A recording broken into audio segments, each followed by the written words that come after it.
Hi guys, so I wanted to give you a quick look at this watch from Dietrich, and this is actually, in terms of production, discontinued. Um, it is still found in different distributors and sometimes at full prices. I had been eyeing this one for a while, and I came across it on the gray market for pretty much less than half the retail price. This goes for it's in the $1,100 range. The exact price I'd have to check, but yeah, I got it for pretty much half the price or a little less. And this is the Skin Diver 2 from Dietrich, and I actually had kind of fallen in love with the design of the first iteration, the Skin Diver 1, and I just thought that dial with on the first one with the kind of sapphire glass as the dial was just really unique and intriguing. I never came around to owning that one, so when the opportunity for to get this one came, I jumped on it right away. And I want to give you my honest thoughts because I think there are some pros and cons with this watch. First of all, it's one of the I always kind of for some reason talk about this. Like when you open the box and you get that initial reaction, sometimes it's like a lot better than you expect, and other times it's a bit of a disappointment. This one, I would say, it's a kind of watch that because of the relatively kind of plain, well, not plain, but muted design, subdued in terms of color choice. Uh, yeah, you know, the touches here are like unique, but they're not hugely noticeable, right? So to most people, so I think because of those choices, it ended up being a little bit more of a dull looking watch than I expected. Um, and I guess we'll get into each one of those because that's really, I think, the main part of this review. I think as far as, the overall finishing quality goes, it's definitely worth that. It's in the $1,000 range, and I think it definitely deserves to go for that price in terms of finishing. You'll definitely notice like a step up from that $500 market. And I don't know what it is. I think when you look at the brushing and just the steel, there's like a smoothness and a real nice sheen to it that you don't get with cheaper watches, and so you get that here. Now, first thing I'll talk about maybe is the sizing. This is a 38.5 millimeter diameter watch, and it pretty much wears that size. I will say this is a skin diver. With 150 meters of water resistance, so not that usual 200 plus that you find in diving watches. Not that you need it, but it sort of makes this feel like a little less of a dive watch, and the aesthetic of it is a little less of a dive watch when you wear it because you have a bezel. It is a smaller diameter watch, and I don't know, just the overall look. Um, it feels less like a dive watch because of the sizing, just like it's very compact. You add this kind of rim here, the polished rim, and it makes the dial look even smaller. So this is a watch that to me appears a little bit smaller than the size suggests. Um, it sounds like I'm going through like all negatives. They're not even negatives, but for me they kind of were. But I'll get into kind of the meat of why I loved it as well. So anyway, let's just talk about a couple other features.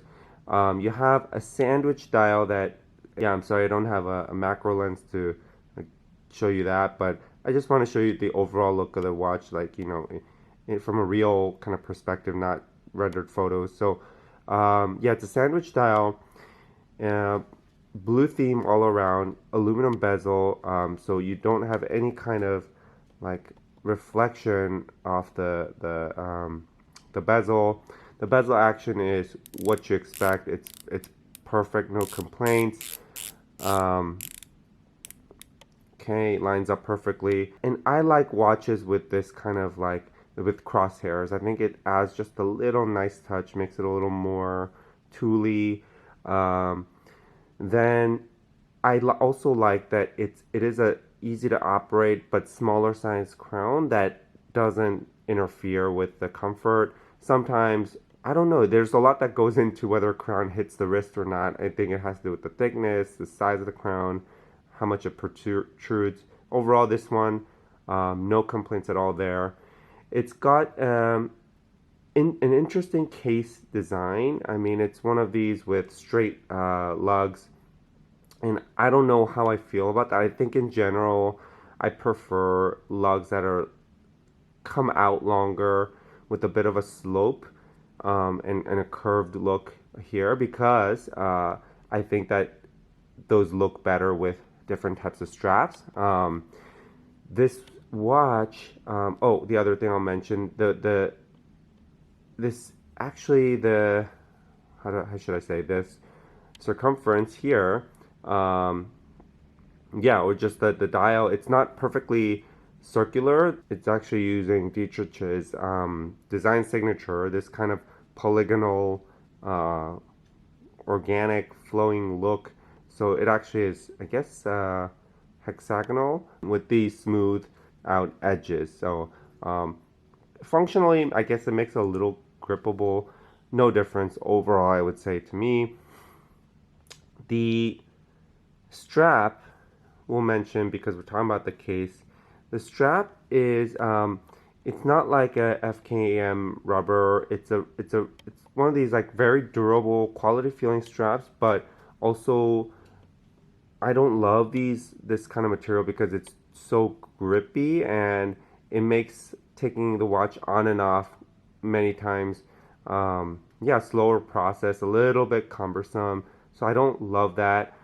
But in terms of the look, this strap fits the watch perfectly. And actually, there's a downside here too because um, I've tried maybe a couple different straps here, three or four, or maybe two or three, and I found that this watch really only looks good with this strap for some reason. It has to do with both the color and the whether or not there's a taper to it, and also the shape, how it kind of fits into. It cannot be too bulky here with this watch.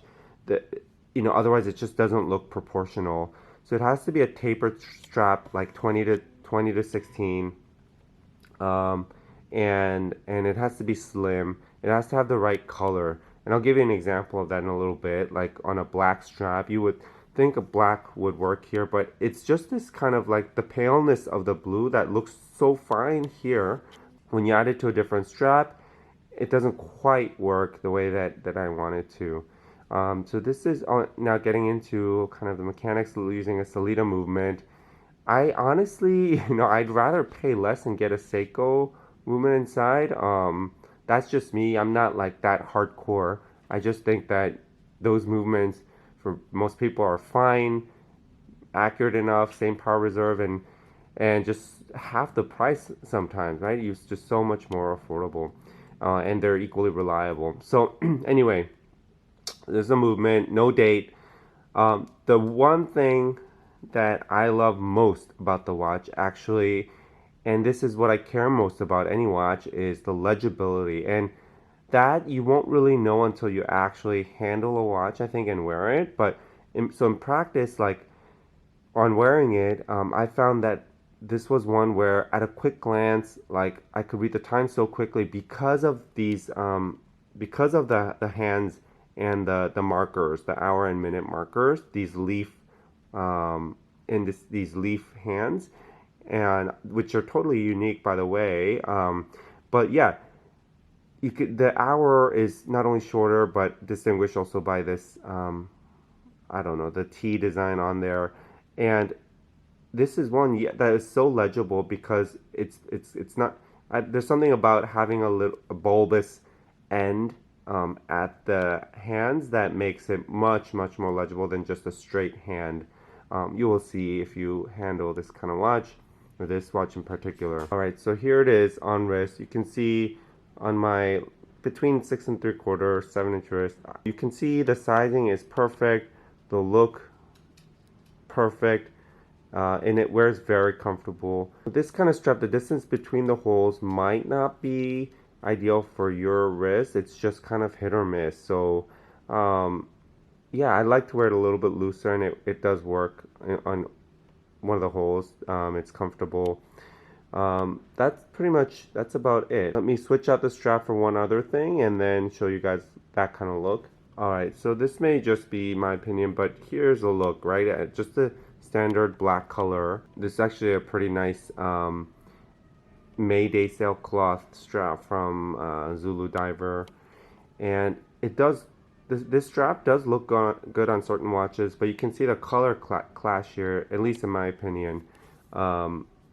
Yeah, on wrist maybe it's a little less apparent, but overall you can see compared to on its original strap, it just doesn't look quite as good. So, and again, like the way it fits in, this lug, straight lug design, it just doesn't look quite as good because of that too. So anyway, that's really the main downside, along with this not having so much of a diver aesthetic if you care about that.